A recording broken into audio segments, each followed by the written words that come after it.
असली खुशी पाने में नहीं देने में है। यह बात कुछ दिनों पुरानी है। जब स्कूल बस की हड़ताल चल रही थी, मेरे पति अपने व्यवसाय की एक आवश्यक मीटिंग में बिजी थे, इसलिए मेरे 5 साल के बेटे को स्कूल से लाने के लिए मुझे टू व्हीलर पर जाना पड़ा। जब मैं टू व्हीलर से घर की ओर वापस आ रही थी, तब अचानक रास्ते में मेरा बैलेंस बिगड़ा और मैं और मेरा बेटा हम दोनों गाड़ी सहित नीचे गिर गए। मेरे शरीर पर कई खरोंच आए, लेकिन प्रभु की कृपा से मेरे बेटे को कहीं खरोच तक नहीं आई।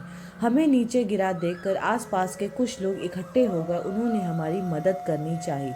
तभी मेरी काम वाली बाई राधा ने मुझे कुछ दूर से देख लिया और वह दौड़ी चली आई। उसने मुझे सहारा देकर खड़ा किया और अपने एक परिचित की सहायता से मेरी गाड़ी एक दुकान पर खड़ी करवा दी। वह मुझे कंधे का सहारा देकर अपने घर की ओर ले गई, और जो पास ही में था। जैसे ही हम घर पहुंचे, वैसे ही राधा के दोनों बच्चे हमारे पास आ गए। राधा ने अपने पल्लू से बंधा हुआ 50 का नोट निकाला, अपने बेटे राजू को दूध, बैंडेज, एंटीसेप्टिक क्रीम लेने के लिए भेजा और अपनी बेटी रानी को पानी गर्म करने के लिए बोला। उसने मुझे कुर्सी पर बिठाया तथा मटके का ठंडा जल पिलाया। इतने में ही पानी गर्म हो गया था। वह मुझे बाथरूम में ले गई। वहां उसने मुझे सारे जख्मों को पानी से अच्छी तरह धोकर साफ किया और बाद में उठकर बाहर आई। वहां से एक नया टॉवल लिया और गाउन मेरे लिए लेकर आई।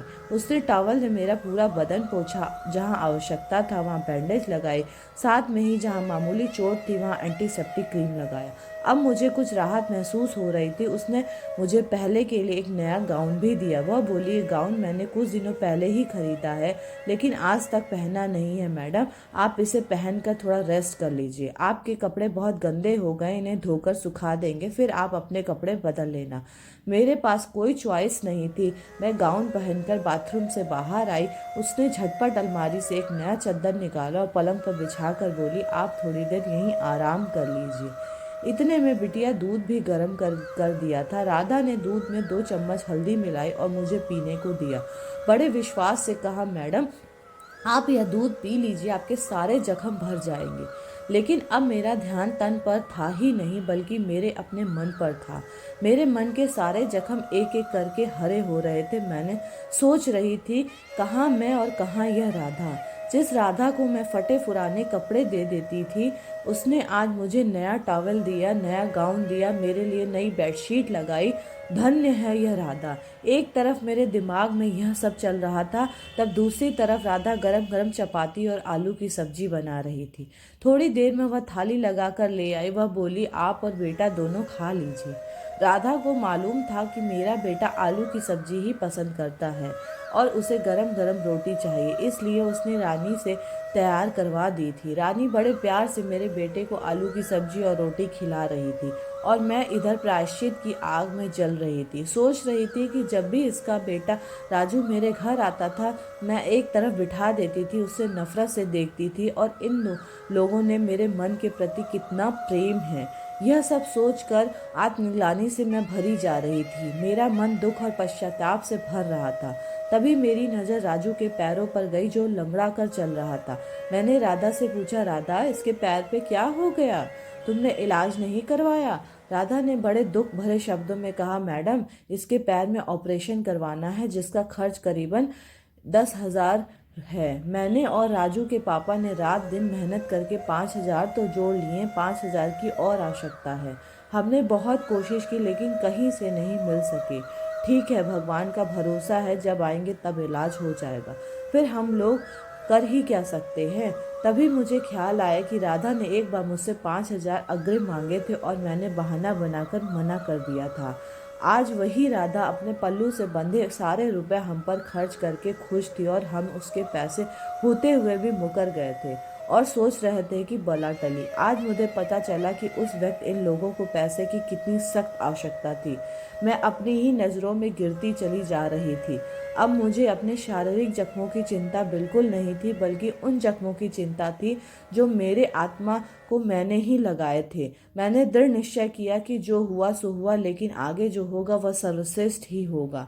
मैंने उसी वक्त राधा के घर की जिन जिन चीज़ों का अभाव था, उसकी एक लिस्ट अपने दिमाग में तैयार कर ली। थोड़ी देर में मैं लगभग ठीक हो गई। मैंने अपने कपड़े चेंज किए, लेकिन वह गाउन मैं अपने पास ही रखा और राधा को बोला, यह गाउन अब तुम्हें कभी नहीं दूंगी। यह गाउन मेरी ज़िंदगी का सबसे अमूल्य तोहफा है। राधा बोली, मैडम यह तो बहुत हल्की रेंज का है। राधा की बात का मेरे पास कोई जवाब नहीं था। मैं घर आ गई लेकिन रात भर सो नहीं पाई। मैंने अपनी सहेली के मिस्टर, जो कि हड्डी रोग विशेषज्ञ थे, उसने राजू के लिए अगले ही दिन अपॉइंटमेंट लिया। दूसरे दिन मेरी किटी पार्टी भी थी लेकिन मैंने वह पार्टी कैंसिल कर दी और राधा की ज़रूरत का सामान खरीदा और वह सामान लेकर राधा के घर पहुंच गई। राधा समझ ही नहीं पा रही थी कि इतना सारा सामान एक साथ मैं उसके घर क्यों लेकर गई। मैंने धीरे से उसके पास में बिठाया और बोला, मुझे मैडम मत कहो, मुझे अपनी बहन ही समझो।